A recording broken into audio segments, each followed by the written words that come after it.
Welcome into the Fade. I am Clay Travis. She is Kelly Stewart, and we're going to hopefully make you some money. I can honestly say, Kelly, if you had bet every single pick that I have given out in college football and the NFL so far this year, you would have won at a 54% clip. So far, as we prepare to enter into November, as Halloween season is upon us, there is victory afoot. I don't know. How would you assess your performance in the first, half of the NFL season and first 2/3 of college football? Clay, the first 6 weeks of NFL were nothing short of incredible. I was sitting in the top of my standings in my pick every game on the board league, and it has come crashing down over the last 2 weeks because, well, every single favorite not only wins, but they also cover, except for the ones that I take. You know, that's been the rough part. The Broncos 2 weeks ago, the Browns last week. Look, sometimes I try to get cute and I try to make a case for good defenses, but when the offenses are that abysmal and you have guys like Andy Dalton as your starting quarterback, sometimes the public is going to win those games because they're far smarter than I am. As far as college football goes, college football should be amazing. I got to say this. I looked at my spreadsheet this morning. I have had 6 of my underdogs that I picked to win outright that had double-digit leads, either at halftime or at the end of the third quarter. Mississippi State got me last week. Once again, they had the opportunity in Gainesville to kick the game-winning field goal, turn the ball over instead of running the football. And then last week, they gave up a double-digit lead in the fourth quarter to the University of Texas. Is this the name of the game, Clay? Sometimes when you bet crappy teams, well, I'm sure there's a saying there, but I'll refrain from using it here on the YouTube channel. All right, look, this book that everybody can see right here, it's called Balls, and it is an entertaining book. I am going to spend, Kelly, Saturday, hopefully probably hungover from spending Halloween running around with my kids. On Saturday, I'm sitting down on the couch and I am watching college football all day long. As part of that, I am signing these books. Not doing a book tour this year. So if you want an autographed copy, this is a real URL. I promise it will not get you arrested. ClayTravisBalls.com. ClayTravisBalls.com. If you go to that website, these are face value because I'm trying to sign as many of them for you as I can. This is my real pen. This is not Joe Biden auto pen style. My real pen, ClayTravisBalls.com. We'll post a video of me just sitting and signing thousands of these books on Saturday during college football. Okay, with that in mind, Clay Travis Balls, just this week, you have to order it because I'm doing it this weekend, and then they're out. We're moving, and you'll have to go buy it at Amazon or wherever else it's going to be, but it will not be autographed. All right, let's go into NFL college football weekend. Kelly, we start with the Ravens-Dolphins. Out of nowhere, the Dolphins just showed up and obliterated the Atlanta Falcons. I lost on that one last week. I know probably a lot of you lost on that one because the Dolphins played their best game of the year. They look like a totally different team. Ravens have been, let's be honest, really not very honest about Lamar Jackson's health, but it appears he will return. It appears that he will be near 100%. The Ravens 2-6 on the year as we get to the halfway point. I took the over here, Kelly. I know this number has been bet up.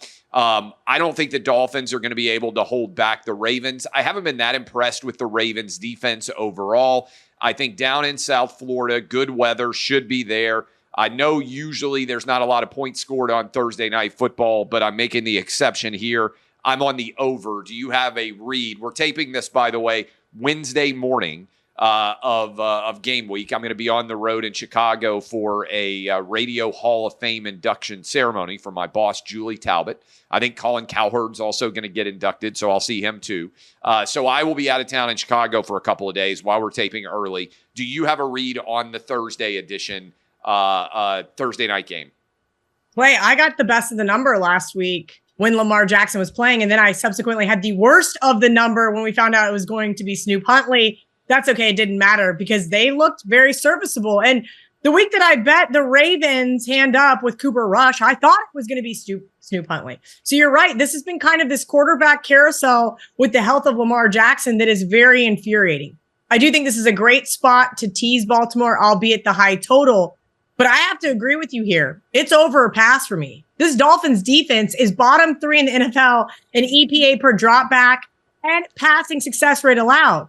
If Lamar is only 70%, he should be able to dink and dunk his way down the field against this Dolphins team. This is a dead on over. So that's why it's getting bet. 6-0-1 in their last 7 games. Last week was a push on the total versus the Falcons some way, somehow, because I had the under. I will gladly take that. Baltimore over 6-1. I know the bookmakers are making a premium on this. I would not be shocked to see this one be like a 34-31 final. I have an idea for you. I don't know if you saw my tweet about this. The Tennessee Titans are, and this is not hyperbole, I've been a season ticket holder for 25 years. My family has. I've had my own season tickets for a long time now. They're one of the worst NFL teams, Kelly, I've ever seen in my life. And they are just floundering. What do you think about this idea? Bet $38 trillion, that is our national debt, on the Titans not to cover. And if we win, then we eliminate the national debt. If we whiff, I'm not sure it really matters whether we're $38 trillion in debt or $76 trillion in debt. Neither way it's very good. I think we just keep doubling down, betting against the Titans till we win. I am betting against the Titans every week for the rest of the year. Now, I know these numbers are going to become outrageous, and I would even argue the Chargers minus 9.5 is outrageous. But if you just bet against the Titans basically for the past few years, you're as rich as Biff in Back to the Future 2. I mean, if you just rolled over and kept betting, have you ever seen anything like this? A team that is losing at about a 70% clip over the past. I mean, I've never seen anything like it in the NFL. Yeah, against Clay, the number. We see it all the time. Did you forget about the 2014 Browns? Every week, the wise guys marched into the sports book and bet the Browns, and every single week they got obliterated. You know what they were also doing in that same time frame? Betting against the Patriots. They were just marching down the field, covering spreads. This is no different.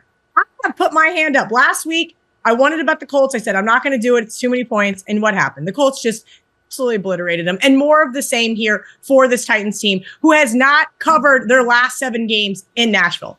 They don't win football games. I thought firing Brian Callahan the week versus the Patriots, I loved the Titans. Clay, do you know how smart I felt when they were up 10-0 against the Patriots? There I am going, all right, here comes the Titans. I said it was my bet of the 21st century, and people were chirping me, and then they got wrecked. I knew not to chirp you, but I still thought the Titans could keep it respectable and cover the spread. Nope. Now what have they done? They traded one of their best quarterbacks to the Rams. They got rid of Tyler Lockett. Actually, I think Tyler Lockett said, hey, please save me. And now he's with the Raiders, so it's not much better. And look, this is not a good football team. They're inherently broken. Cam Ward's rookie season has been disastrous, to say the least. Am I in the business of laying points, albeit double digits even, because this one is going to get to double digits if it's not yet on the road? No. I think this is another game where you play the over. I think Cam Ward, if you look at some of his metrics, the last 4 games, his yards per attempt have gone up by over 2 yards per attempt. He is throwing the ball downfield more. They are getting extra yardage. I think you play the over here once again. I don't have any faith in the over. I'm all in on the Chargers. All right. What about the Patriots? Patriots are winning at an epic level. We just talked about how bad the Falcons were last week. I know we've had injury issues with Michael Penix, Kirk Cousins, who's going to be the quarterback.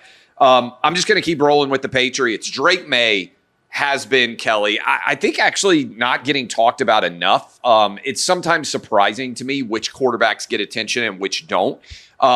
He's looking really, really, really good now in year 2. Mike Vrabel, I love him. Great coach. I'm on the Patriots. I'm going to continue to ride him. This number I got at 5.5. Let me give you a couple of more. The Giants, we hope Cam Scatteraboo ends up okay. They already lost Malik Neighbors. Jackson Dart losing his skill position players at a very fast pace. I'm going to go with the Niners on the road, 2.5-point favorites, even though the Niners have had their own crazy issues with injury, as all the San Francisco fans know. Those are two that stand out to me. Anything in those that you like or don't like? So I know a lot of people were not high on the Patriots last year, right? Rightfully so. I was high on them. I took their over 5.5 wins. And there I am going, why do you keep losing these football? That over 5.5 wins should have been so easy. They blew so many of those games. I will say this. Since Drake May took over week 6 last year, the over is 8-2 in the Patriots' last 10 home games. This Patriots offense, while they didn't always win those games, they were putting up a ton of points. Atlanta, what'd they do last week? They gave up a ton of points. No, Kirk Cousins was not good. I can say Andy Dalton was definitively a worse bet, but Kirk Cousins might be one of those quarterbacks that has just gotten completely overpaid for being very mediocre. The problem is Atlanta and their defense. They've got 4 guys basically banged up where they're going to play, but they're not 100%. And when you start to get those cluster injuries, these opposing offenses are going to be able to take advantage. And we know Mike Vrabel is going to push the pedal to the metal. I agree with you here on New England. I keep waiting for New England to falter. Remember, last week I was on the Browns. I said, this is the best defense that New England's going to have faced. And guess what? In the second half, New England just absolutely exploited them. If it's Kirk Cousins over Michael Penix Jr., I definitely want no part of Atlanta. I do think 5.5 is the most fishy line in all of the NFL. We saw it last week several times where that underdog Bengals, for example, the Jets were able to get the outright win. So just be a little cautious. I'm not going to get to the window with this team. I keep waiting for the Patriots to falter. I mentioned that Titans game, and they just haven't. As far as the Giants go, I don't know what to make of this Giants team. You mentioned Malik Neighbors getting hurt early. That was not great.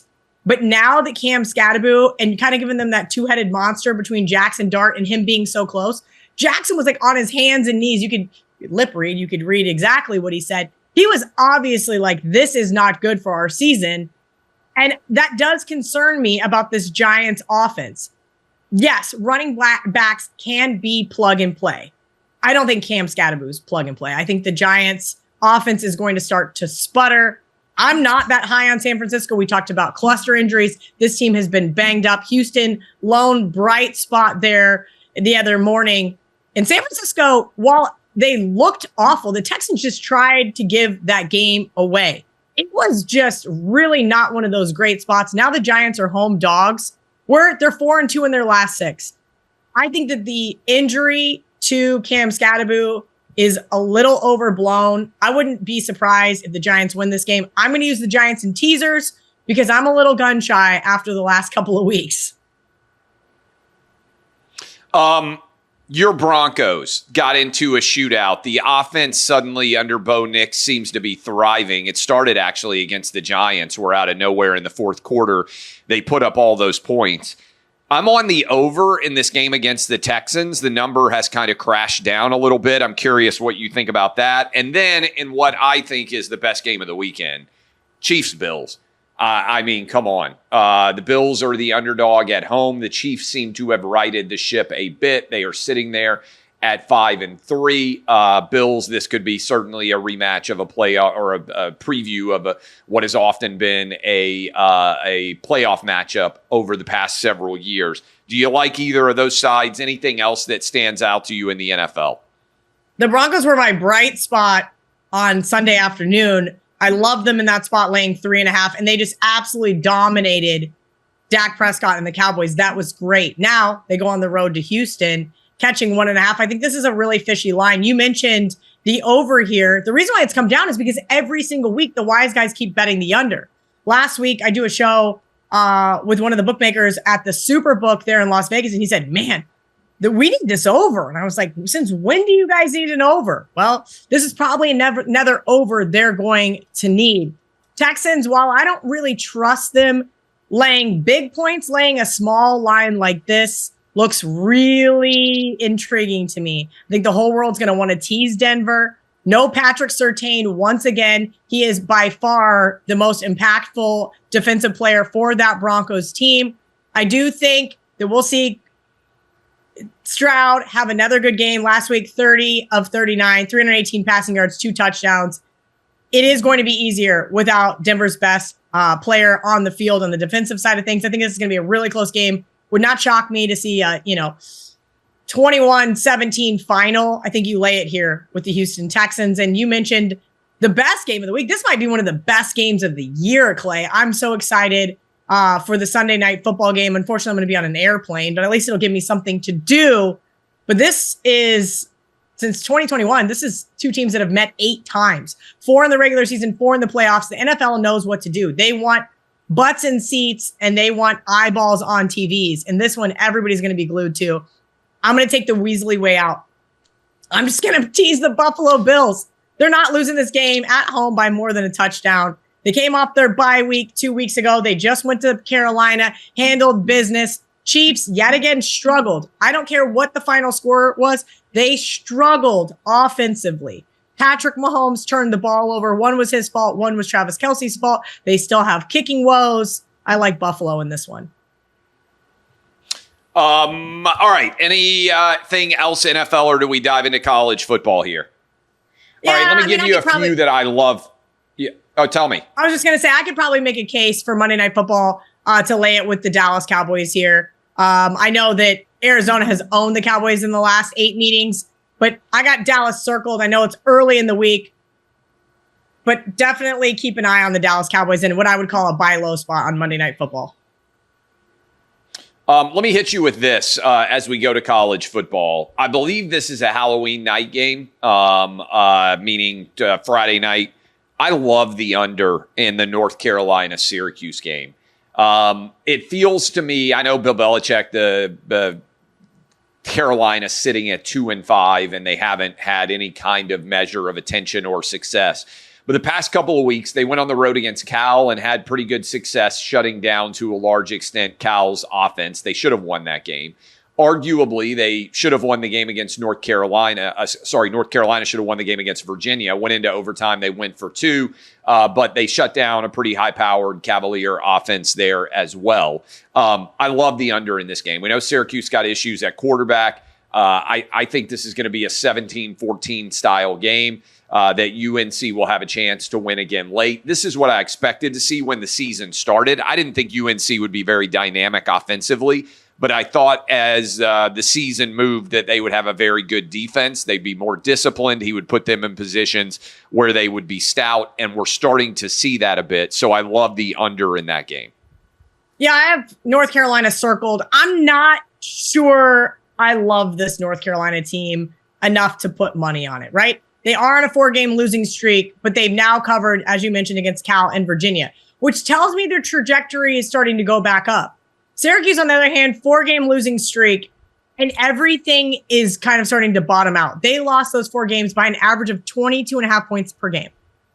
So I'm kind of initially going, all right, what am I missing here? I do think this spread is a little tricky, but let's see who North Carolina played. They played TCU, UCF, Clemson, Cal, Virginia.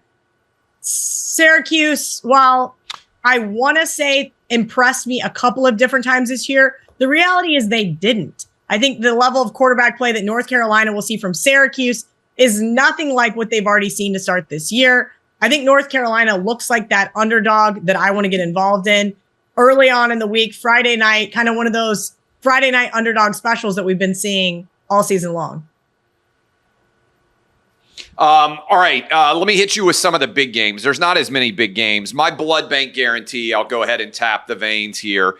I think Tennessee gets it done at night, dark mode activated in Neyland. I don't know how much attention you've been paying to these SEC battles, but Oklahoma is starting to fade. John Mateer in the offense isn't playing at a particularly elite level, and maybe bigger issue for Oklahoma is Ole Miss had a lot of success moving the football against that defense. I'm not surprised necessarily that Ole Miss won the way they did. But if you look at what Texas did, and Texas obviously is not a very good offensive team right now against Oklahoma, what Ole Miss did, I think Tennessee will just outscore Oklahoma. So I am taking the Vols -3 in this game. Let me hit you with a couple of others. South Carolina upset special, big underdog on the road against Ole Miss. Ole Miss has been at times unable to handle success. Last year, they lost to Kentucky. Last year, they lost to Florida. Two teams that they were substantially better than. Huge win they just posted on the road. All the Lane Kiffin drama. Ole Miss did not play very well against Washington State several weeks ago. I think this has a bit of a mess written on it. Our beloved Maryland Terps, Kelly, big underdogs at home against Indiana. They've been a covering machine. I'm on that one. I like the over in the Georgia-Florida game. I know you pay a lot of attention to that one. It doesn't have the same panache. And then Vandy, I'm taking plus the points, and I'm taking the over. I think the Texas defense has started to regress. Texas arguably should have lost 2 straight road games against Kentucky and Mississippi State. They found ways to win, to their credit, in overtime, but those are not very good SEC teams. Vanderbilt, yes, they're trying to go for a 3rd straight top 25 win after LSU, after Mizzou. Now they're going on the road against Texas. But Kelly, I just think Vandy has been the better, more consistent team. They've played fairly well on the road. Even the loss they had against Alabama, they turned the ball over in the red zone a couple of times, Diego Pavia did, or they could have won that football game. Score looks deceiving a bit because Alabama did what they did against South Carolina and scored with about 20 seconds left. So that is my sort of run through of games. One more here. SMU, big home underdog against Miami. I think we've kind of hit that Miami wobbly part of the season, which we have seen happen far too often with Mario Cristobal, Carson Beck, 4 picks against Louisville. Would and could it, ugly Carson Beck rear its ugly head on the road would not shock me. So that's my kind of breakdown of where we are. Yeah, Tennessee, Oklahoma, Clay, we'll start there. Last week, everybody wanted to bet Oklahoma's unders. Why? Because they'd hit 8 in a row. And then Ole Miss comes to town, and what happens? And you mentioned John Mateer. The reason why I bet against him at South Carolina is because he hasn't looked the same since he had hand surgery. He threw 3 picks against Texas, and then all of a sudden had a good game against a subpar South Carolina team who we'll get to here in a minute. But I think this is interesting. This total is way too high. Way too high. This is the same total that it was in last year's game. I'm not sure Joey Aguilar is how good is he at putting back-to-back games together, right? He was good in last week's win over Kentucky. But prior to the Arkansas game, the Alabama game, I would call him a little shaky. I think this one looks like a dead-on under game. 57 is way too high for me. I think there's some other spots here and that you mentioned that I'm kind of going, all right, what am I missing here? You mentioned Texas Vanderbilt. We saw this for a blip of a second. Is Arch Manning going to play, right? Is he hurt? Well, I'm going to go ahead and guess his backup is not any better than Arch, right? Steve Sarkisian is no dummy. Everybody last year, when Quinn Ewers was struggling, was screaming for Arch. Well, now they got Arch, and now they're just screaming. How Texas won that Mississippi State game last week has been basically the pinnacle of my entire season. You mentioned Maryland. Yeah, they've just absolutely crushed me. Mississippi State, 2 weeks in a row, absolutely crushed me. This is a really good buy low spot on Texas, but I can't do it. Texas, solid defense. At home, I thought this line would be 4.5, 5. Nope. Vanderbilt has definitely earned the respect of the betting market. Albeit I'll say they might be a public underdog this week, but I don't blame anybody. You cannot lay points with Texas. We saw it last week against Mississippi State. We saw it the week prior versus Kentucky. You and I talked about that game as well. This is not a Texas team that I trust, and I don't blame anybody else not trusting them either. I know a lot of sharp people are going to want to be on Texas because of the power ratings and so forth. I just don't think they're a complete football team. I have their under-season win total. I have them no playoff, so I don't need to bet this game. But if I was, I'd take Vanderbilt. And I don't think anybody would blame me. Remember, this is a Texas team last year, went to Nashville, and Vanderbilt covered as a 17.5-point home dog. This is nuts. They're only a 2.5-point road dog the following year. Yes, they are significantly better. I don't know. If it's Matthew Caldwell, I really, really, really would not bet Texas. I'm not sure what we're going to see from him. This is now, I think, his third or fourth school. So kind of keep in mind there. It's whether it's Arch or not, I don't think it's worth laying points with the Texas Longhorns. A couple of the other games that I was looking at, Wake Forest, Florida State. I know, riveting, right, Clay? But that's what I do here. I find these kind of hole-in-the-wall underdogs and try to make sense of it. This Florida State team last year went to Dublin, got beat, and their entire season got derailed. This year, they start off as double-digit underdogs, beat Bama, and the playing field and what they were able to do, their trajectory was insurmountable, and they squandered it away. I was on Virginia in that Friday night game. I mentioned Friday night underdogs have been absolutely amazing.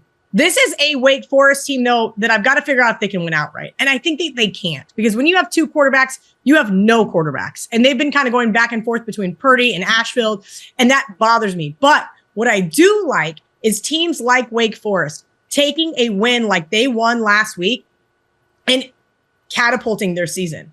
Florida State does not care to get up for Wake Forest. But you know who cares to get up for Florida State? Their head coach said, I'm so fired up for our team, man. These guys are gritty, they are tough, and they believe in each other. They found a way to win. And those are the kinds of underdogs that I'm looking for each week. I would not be shocked in the slightest to see that, hey, Florida State might be on upset alert again. I don't think we're going to see double digits, so I'm going to take the 9.5 at the very least there.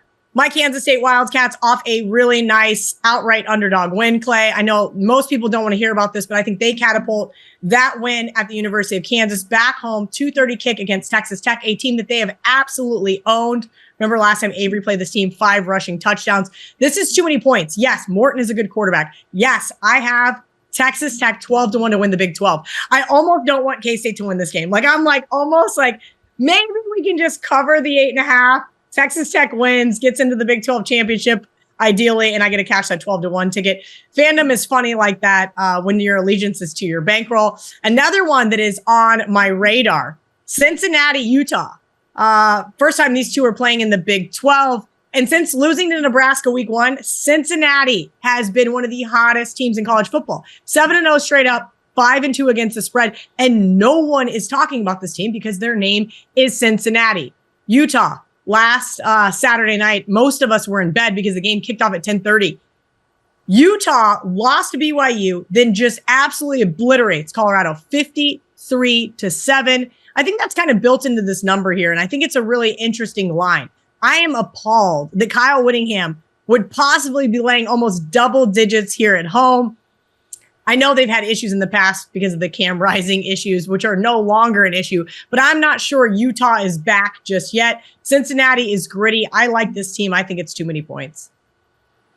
What do you think about West Virginia, Houston? You pay a lot of attention to the Big 12. Houston has gotten white hot. Let me just mention this, by the way, it's serious, but Kurt Hester, their strength coach, I love the guy.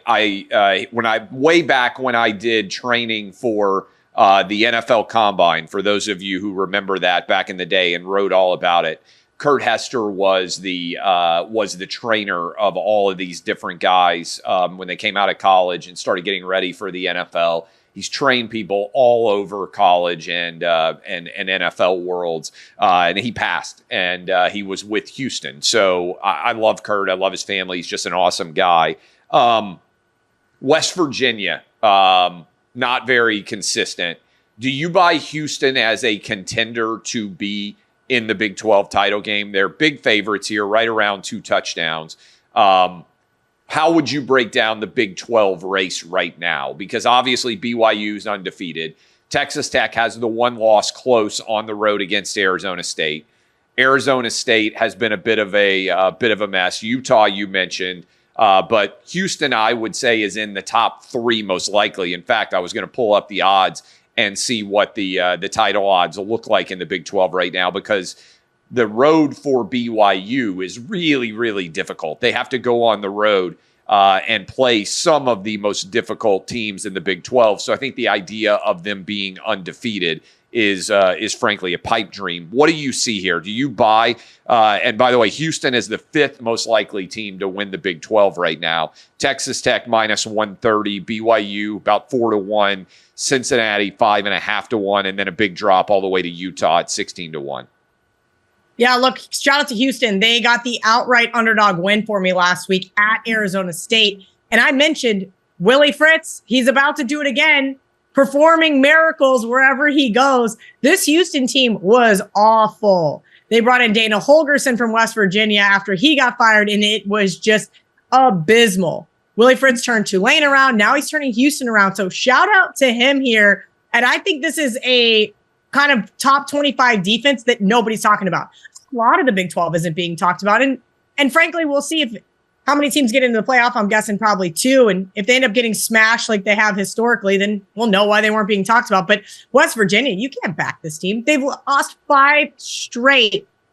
And last week they made TCU such a big favorite that the Mountaineers somehow snuck in and covered the number. But I don't trust this team whatsoever.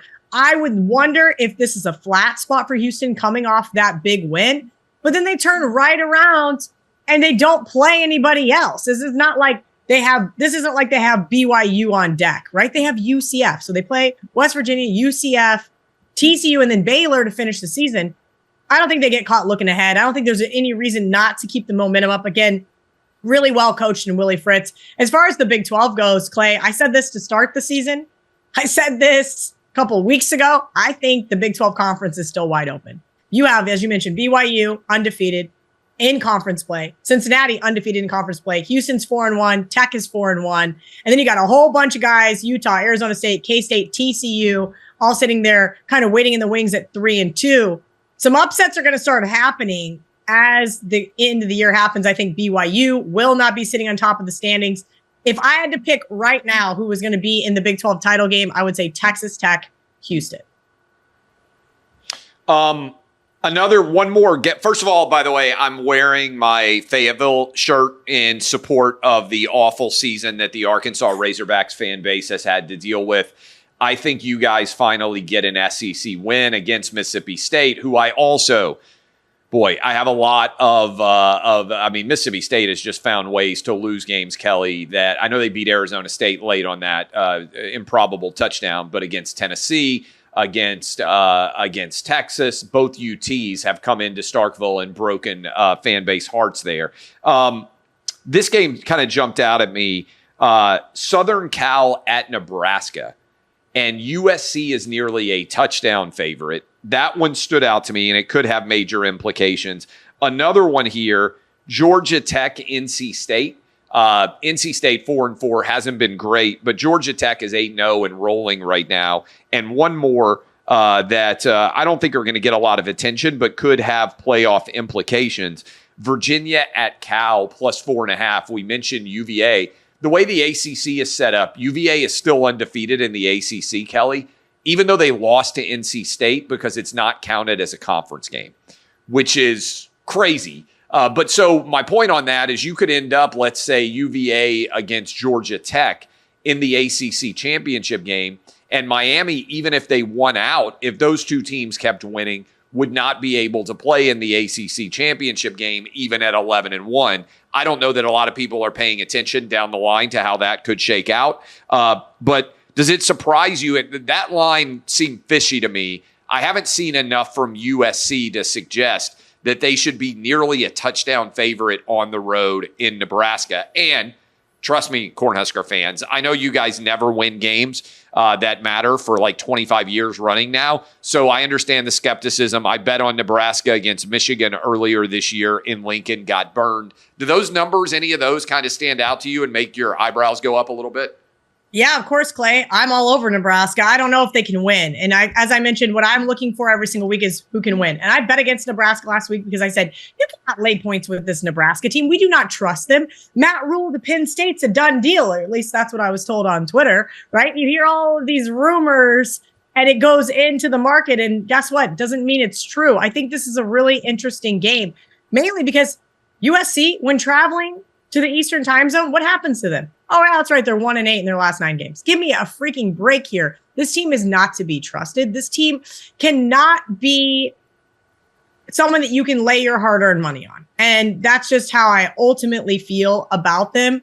And I like Nebraska here. I think they had a gritty win against Northwestern last week. I was on Northwestern on the money line. I thought, okay, this team can get it done. But the real reality is, no, they couldn't. Nebraska controlled the tempo. They ran the football.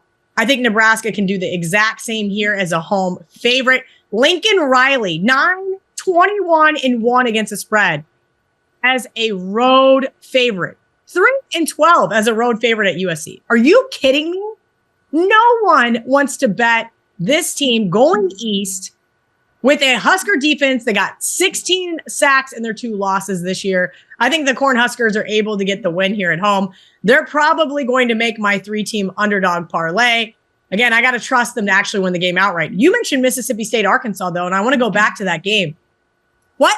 You can't quit Mississippi State now, Clay.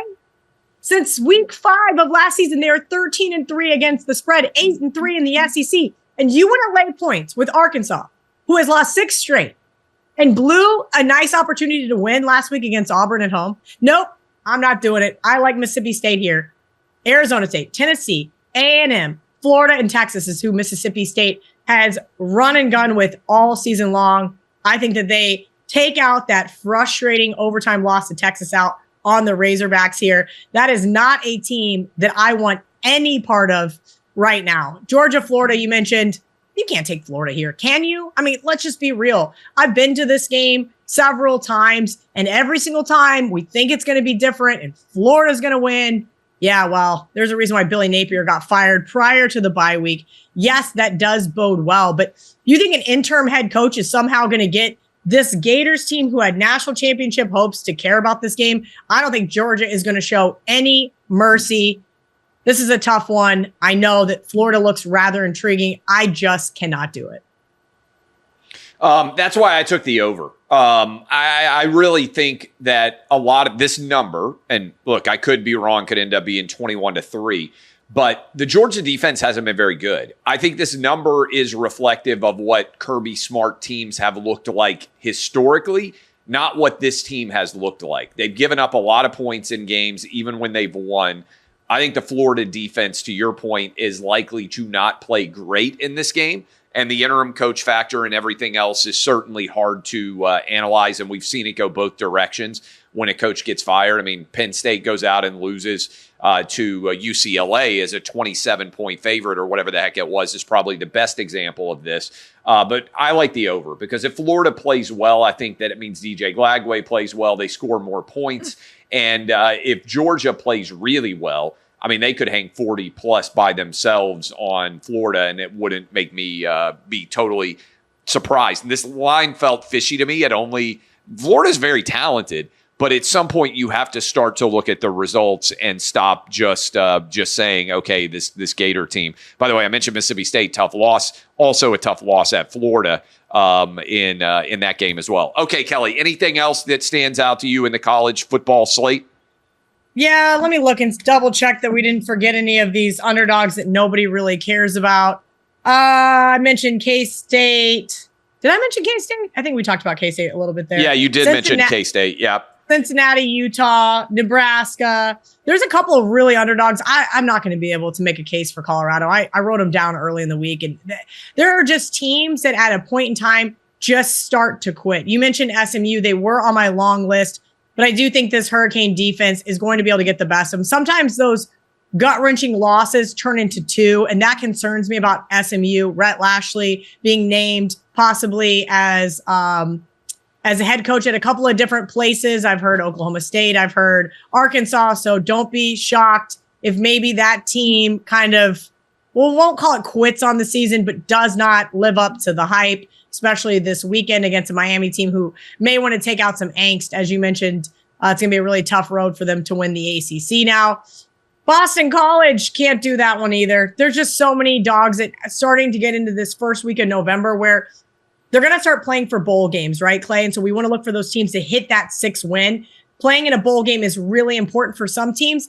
Other teams that had national championship hopes, as I mentioned, the Florida Gators, and whose season have been completely derailed, may, in fact, quit on their season. So just kind of tread lightly here over the next month before we get into conference championships.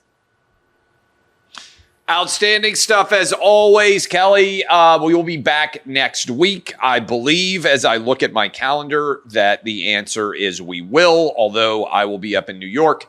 Balls comes out Tuesday because that's why I will be in New York doing a bunch of media to help promote this, with also election season happening. Go get your copy, claytravisballs.com, and get me to sign it on Saturday. That will be it for me. Kelly, have a fantastic weekend. I know you have another wedding. Good luck. And we'll be back with you guys next week. This has been Clay. The Fade with Clay and Kelly.